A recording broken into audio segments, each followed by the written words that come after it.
বাবা বাবা, দেখেছো ধানের শীষের উপর কি সুন্দর কুয়াশা পড়েছে। শীত বুঝি এবার চলেই এলো, তাই না বাবা? জানো, আমার না শীতকাল খুব পছন্দ। হ্যাঁ রে বাবা, তাই তো দেখছি। সকাল সকাল সুন্দর কুয়াশা পড়েছে। চল চল, বাড়ি গিয়ে সরিষার তেল দিয়ে আলু ভর্তা করে গরম গরম ভাত খেয়ে নেব, কি বলিস? কেন বাবা, বাজারে গিয়ে তো অনেক শাকসবজি কিনলাম, তাহলে বাড়ি গিয়ে শুধু আলু ভর্তা দিয়ে ভাত খাবো কেন? আরে বোকা, সকালে মানুষ কি আর অত তরকারি দিয়ে ভাত খায় নাকি রে? ওই ভর্তা ভাজি ডাল এসব দিয়েই তো খায়। আর যা যা বাজার করেছি তা তো রান্না করা হবে দুপুর বেলাতে, বুঝেছিস? এখন তাড়াতাড়ি পা চালা। তাড়াতাড়ি তো যাচ্ছি বাবা। আমার হাতে তো তুমি আরেকটা বাজারের ব্যাগ ধরিয়ে দিয়েছো, তা না হলে তো আমি এতক্ষণে বাড়ি চলে যেতাম। আরে দিয়েছি তো ছোট একটা ব্যাগ, তাই নিয়ে আবার এত কথা? দে দে, আমাকে দে। আর তুই দৌড়াতে দৌড়াতে বাড়ি চলে যা, দেখি কেমন পারিস। এই নাও ধরো, এখন দেখো আমি কিভাবে তোমার আগে চলে যাই। বেশি করে সর্ষের তেল দিয়ে আলু ভর্তা বানিয়েছো তো? তা বেশি করে সর্ষের তেল না দিলে তুমি কি আর খাবে? এত বছর হয়ে গেল, এটা কি আর ভোলা যায় নাকি? দিয়েছি দিয়েছি, বেশি করেই দিয়েছি, এখন খেয়ে দেখো। মা, দুপুরে কি রান্না করবে আজ? তোরা বাপ বেটা মিলে যা বাজার করে এনেছিস তাই তো রান্না করবো নাকি? আচ্ছা ঠিক আছে, তাহলে শোনো, আমি তোমাকে বলে দিচ্ছি কি দিয়ে কি রান্না করবে। বল তো দেখি। বাবা আজকে এনেছে রুই মাছ। এই রুই মাছ আলু বেগুন এবং টমেটো দিয়ে ঝোল ঝোল করে রান্না করবে। আর আর কি কিনেছে? আর এনেছে ঢ্যাঁড়স। এই ঢ্যাঁড়স দিয়ে তুমি আজকে দুই পদ রান্না করবে, কেমন? একটা হচ্ছে ঢ্যাঁড়স দিয়ে শুকনো মরিচ দিয়ে তার সাথে পেঁয়াজ দিয়ে ঝাল করে একটা ভর্তা। আরেকটা পদ করবে ঢ্যাঁড়স দিয়ে আলু চিকন চিকন করে কেটে পাতলা ঝোল, মনে থাকবে তো? থাকবে থাকবে, আমার একটা মাথায় তোদের সব কথাই মনে থাকবে। আর ভুলে গেলে তোরা তো আছিস, আমাকে মনে করিয়ে দিবি, ঠিক আছে? ঠিক আছে। বাবা শোনো না, বলছি আমাদের স্কুলে তো এখন ছুটি, তা আমি বাড়িতে বসে বসে কি করব? তার চেয়ে বরং আমাকে মামার বাড়িতে দিয়ে এসো। আমি মামার দিদার সাথে অনেক মজা করব। মোটেও মজা হবে না। তোর দিদিমা এখন বুড়ো হয়েছে, তোর এই দুষ্টুমি বাঁদরামি সে এখন আর সামাল দিতে পারবে না, বুঝেছিস? তারপর দেখা যাবে তোর দুষ্টুমি সামাল দিতে গিয়ে শেষমেশ কোমর ভেঙে হাসপাতালে ভর্তি হয়েছে। কোনো দরকার নেই, বাড়িতেই চুপ করে বসে থাক। তোকে আমার একটুও বিশ্বাস নেই। বাবা, আমি কিন্তু এখন ভাত খাবো না বলে দিলাম। আরে গিন্নি, এমন করছো কেন? রানা তো ঠিকই বলেছে। এখন তো সে বড় হয়ে গেছে, আর ছোট্টটি নেই। আর ও মোটেও দুষ্টুমি করবে না, অনেক ভালো ছেলে হয়ে গেছে। তাহলে আমাকে মামা বাড়ি নিয়ে যাবে বাবা? হ্যাঁ, আমি তুই আর তোর মা তিনজনই যাব। তোকে মামা বাড়িতে রেখে আমরা দুজন বাড়িতে চলে আসব। আবার আমি কেন? বাড়িতে তো অনেক কাজ পড়ে আছে। তুমিও তো অনেক দিন ধরে তোমার মার কাছে যেতে চাইছিলে, তো চলো এই সুযোগে একটু ঘুরে আসি। যেতে পারি, তবে এক শর্ত আছে। সেখানে গিয়ে রানা যদি দুষ্টুমি করে তাহলে আমাদের সঙ্গে করে আবার কিন্তু বাড়ি নিয়ে আসবো। আচ্ছা মা, আমি কথা দিচ্ছি আমি মোটেও দুষ্টুমি করব না। তুমি দেখে নিও, একদম লক্ষ্মী বাবু হয়ে থাকবো। তুই আমাকে যা কথা দিয়েছিস সেটা তো মামার বাড়ি যেতে যেতে রাস্তার মধ্যেই ভুলে যাবি রে বাবা। থাক মা, নিয়ে গেলে নিয়ে যাব, না নিয়ে গেলে নেই, কিন্তু এত কথা আর ভালো লাগছে না। থাক থাক, ছেলেটাকে সকালবেলাতে এমন খেপিয়ে দিও না তো। আচ্ছা শোনো বাবা, আমি আর তোর মা পরশুদিন সকালেই তোকে মামার বাড়িতে রেখে আসবো। এখন যা, ভালো মতো স্নান করে ব্যাগ গুছিয়ে রাখ। আচ্ছা বাবা, আজকে বিকেলের মধ্যেই সবকিছু গুছিয়ে রাখবো। তুমি না অনেক ভালো বাবা। কথা শুনলি ভালো, আর কথা না শুনলি পচা, তাই না?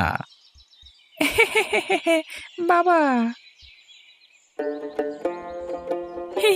আমার যে কি মজা লাগছে না।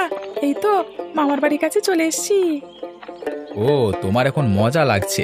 এত দূরের রাস্তায় এত রোদের মধ্যে আসলাম, তাও তোমার মধ্যে কোনো ক্লান্তির ছাপ নেই। অথচ বাড়ি থেকে বাজার মাত্র 10 মিনিটের রাস্তা, তাও আসতে তোমার ওই হাত পা ভেঙে যায়, তাই তো? বারবার আমাকে বলো, বাবা রিক্সা নাও না, রিক্সা নাও না, তাই না? বাবা, তোমার সাথে আর মার সাথে এখন থেকে কোনো কথাই বলবো না। আমি যাই বলি তাতেই তোমরা দোষ ধরো। এমন করলে কি হয় বাবা? বাজারের রাস্তা আর মামার বাড়ির রাস্তা কি কখনো এক হতে পারে? মামা বাড়ির রাস্তা মানে শুধু আনন্দ আর আনন্দ, বুঝেছ? তা কথাটা তুই ভুল বলিসনি, একদম ঠিক কথাই বলেছিস। তা এখন তোর দিদিমা আর মামার জন্য কি কিছু নিয়ে যাবি নাকি আবার খালি হাতেই চলে যাবি? এতদিন পর যাচ্ছি, খালি হাতে কি যাওয়া সম্ভব বাবা? এই তো সামনেই মিষ্টির দোকান, চলো না ভালো ভালো দেখে চমচম আর বালুশাই মিষ্টি নিয়ে যাই। এগুলো কি তোর পছন্দ নাকি তোর দিদিমা আর মামার পছন্দ? আমরা যতটুকু জানি এইসব মিষ্টি তো তুই পছন্দ করিস। ঠিক আছে বললাম তো, তাহলে তোমরা অন্য কোনো মিষ্টি নিও না, আমার কোনো কথা তোমাদের শুনতে হবে না, আমি এই মুখ বন্ধ করলাম।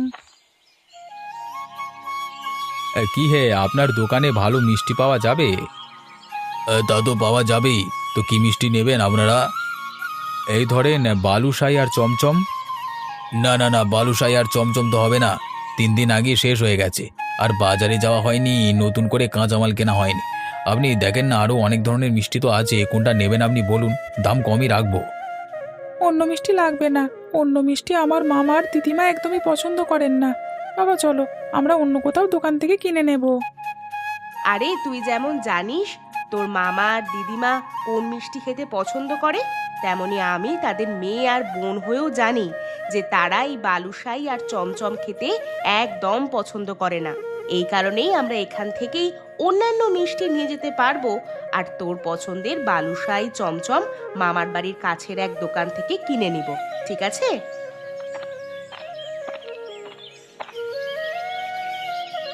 কি গো কানাই শালাবাবু, বাড়িতে আছো নাকি? আরে বাইরে বেরিয়ে এসো, দেখে যাও সকাল সকাল আজ কত মেহমান চলে এসেছে। মামা ঘরে আছো নাকি, না আবার দোকানে চলে গেছো? আরে দাঁড়িয়ে থাকতে পারবো না বাপু। আরে ঘুম থেকে চোখ মেলে এ কাদের দেখছি আমি? আমার দাদু ভাই যে। আরে আসো আসো, ঘরে আসো। কেমন আছো তোমরা সবাই? শোনো দিদিমা, এতদিন মোটেও ভালো ছিলাম না, এখন তোমাদের কাছে এলাম তো, এখন দেখবে একদম ভালো হয়ে যাবো। শালাবাবু, এই ধরো মিষ্টির হাঁড়িটা। আরে কি দরকার ছিল আবার এইসব মিষ্টির? মা শোনো, তোমার নাতি সেই ভোর থেকে শুরু করেছে এখনই চলো করে। সকালবেলা কোনো কিছু না খেয়ে খালি পেটেই আমরা চলে এসেছি। এসেছিস ভালো করেছিস। বুড়ো মায়ের কথা কি এখন আর তোদের মনে থাকে? কানাই, ব্যাগগুলো নিয়ে ঘরে যা। জামাই বাবা চলো, দাদু ভাই তুমিও চলো ঘরে। আপাতত এই খেয়ে নাও, একটু পরে রান্না বান্না শুরু করব। ঠিক আছে দাদু ভাই, তখন পেট ভরে খেও। ঠিক আছে, তোমাদের কাছে আসবার সময় দেখলাম অনেক বড় বড় ডাব ধরে আছে, আমি কিন্তু দুপুরে ভাতের সঙ্গে ডাবের জলও খাবো বলে দিচ্ছি। তা শ্যালক মশাই, আজকে দোকানে যাবে না নাকি আজকে আমাদের জন্য তোমার ছুটি? আরে সে তো প্রতিদিনই যাই, একদিন না গেলে কি এমন ক্ষতি হবে? কোনো দরকারি কাজ থাকলে ঘুরে আয়, আমরা তো আজকের দিনটা আছি সারাদিন। আজকের দিনটা আছি মানে? তোদের কি এই মায়ের ওপর একটু করুণাও হয় না? কতদিন পরে এলি, আবার বলছিস কি না আজকেই চলে যাবি? না মা, আমি আর তোমার জামাই চলে যাব, তোমার নাতি থাকবে কিছুদিন। ওর তো এখন স্কুল ছুটি আছে বেশ কিছুদিন। সে না হয় থাকবে, ঠিক আছে, কিন্তু তুই আর জামাই বাবাজি আজকে বাড়ি যেতে পারবি না। তোদের একটা রাত্রির আমার এখানে থাকতেই হবে। আমি কোনো কথা শুনছি না। কি বলছো মা, বাড়িতে কাজ আছে না? তাছাড়া আমরা তো কোনো ধরনের থাকার প্রস্তুতি নিয়ে আসিনি। কোনো প্রস্তুতি লাগবে না, আমার এখানে এক রাত থাকবি, ব্যাস এই কথাই রইলো। শোনো, মা ঠিক কথাই বলেছেন, আমরা না হয় আজকে রাতটা থেকেই যাই, মা অনেক খুশি হবেন। আচ্ছা ঠিক আছে তাহলে। হে হে, ভালো হয়েছে। বাবা কানাই, তুই আর দাঁড়িয়ে থাকিস না রে, এখনই যা একটা মুরগি ধরে নিয়ে আয়। উফ, এখন আবার মুরগি ধরতে হবে দৌড়াতে দৌড়াতে। আরে মামা, আমি থাকতে তোমার চিন্তা কিসের? তোমাকে মোটেও দৌড়াতে হবে না, আমি একাই দৌড়ে দৌড়ে মুরগি সব ধরে ফেলবো। দিদিমা আজকে মুরগি রান্না করবে, দারুণ হবে। হ্যাঁ দাদু ভাই, আজকে তোমার পছন্দের একটা খাবার রান্না করব আমি। কি রান্না করবে দিদিমা?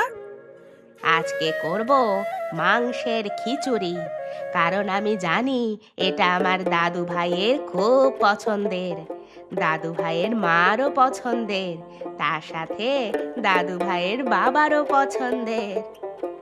আর আমার আমার কি পছন্দ নয় বুঝি? তোর তো সবই পছন্দ, দেখিস না খেয়ে খেয়ে কি অবস্থা করেছিস। তোর বয়সের ছেলেরা এমন স্বাস্থ্যবান হয় নাকি রে? কত করে বলি স্বাস্থ্যটা এবার একটু কমা। দিদিমা তুমি তো এসব খাবে না, তোমার জন্য কি রান্না করবে গো? আমার জন্য আলাদা একটা কিছু করে নেব দাদু ভাই। তোমরা এখন বিশ্রাম করো, আমি রান্না বান্না শুরু করে দিচ্ছি, কেমন? মা, তোমাকে আজ রান্নাঘরে যেতে হবে না, তুমি ওসব ধরতে পারবে না জানি, আজ আমিই রান্না করব।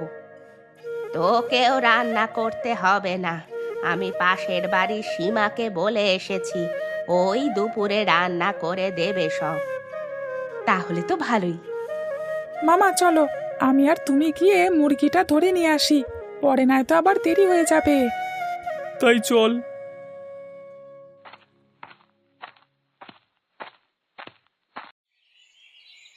দাদু ভাই, খেয়ে বলো তো দেখি মাংসের খিচুড়ি কেমন হয়েছে খেতে? পাশের বাড়ির সীমা মাসি রান্না করেছে বুঝি? হ্যাঁ, তবে আমি সব কিছু বলে দিয়েছি, ও সেভাবেই রান্না করেছে। এই জন্যই তো এত মজার হয়েছে, দিদিমার রান্না বলে কথা, তাও আবার মাংসের খিচুড়ি। শুধু তাই না, এটা হচ্ছে শেষ গরমের মাংস খিচুড়ি খাওয়া, হ্যাঁ, কারণ শীত চলে এসেছে। হ্যাঁ বাবা, তুমি একদম ঠিক কথাই বলেছ। এইবার মনে হচ্ছে শীতটা একটু আগেই চলে এসেছে। জানো দিদিমা, শীতের সন্ধ্যায় আমাদের গ্রামের ছেলেরা অনেক খেলাধুলা করে। মামা আমি তো সাথে করেই বল নিয়ে এসেছি, খাওয়া শেষ করে বিকেল বেলায় তোমাদের ওই বটতলার মাঠে গিয়ে কিন্তু খেলবো। আচ্ছা চল যাই। আমি তো বলেছিলাম দুপুরে ভাতের সঙ্গে আমি ডাবের জল খাবো, কোথায় গেল? কাছ থেকে কানাই মামা তো অনেকগুলো ডাব পেরেছে, কোথায় সেগুলো, কোথায়? এই থাম, এত কথা কেন বলছিস বলতো? তোকে কেউ না করেছে যে দেবে না? একটু শান্ত হয়ে বসতে পারিস না?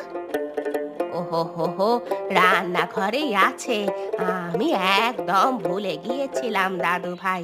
তুমি একটু বসো, আমি এক্ষুনি নিয়ে আসছি।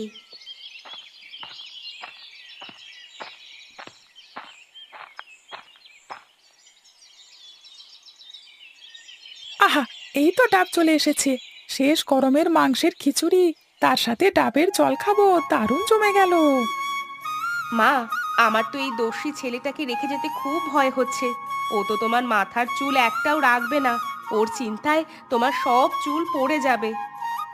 হ্যাঁ, বলেছে তোকে, সেটা আমি আর আমার দাদু ভাই বুঝবো, তোকে তো ভাবতে হবে না। একদম ঠিক কথা বলেছো দিদিমা। জানো, বাড়িতে বাবা আর মার জন্য আমি কোনো কথাই বলতে পারি না, সব সময় তারা আমার দোষ ধরে। এই তোমার কাছে এলে একটু শান্তি পাই, তুমি আমাকে কত আদর করো, কিছুই বলো না। দাদু ভাই, আদর শুধু আমি করি না, তোমার বাবা মাও করে। তুমি যখন বড় হবে আস্তে আস্তে সব বুঝতে পারবে। হুম, এখন আমাকে ডাব দাও।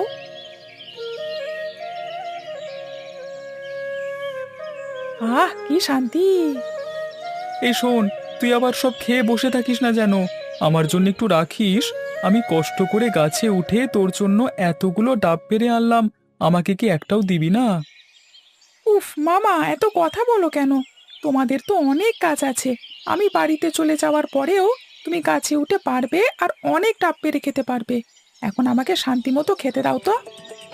ও, তার মানে আমাকে তুই দিবি না, তাই তো? আমি যদি আগে জানতাম তাহলে তোকে না দিয়ে সবগুলো আমি খেয়ে ফেলতাম, যত সব।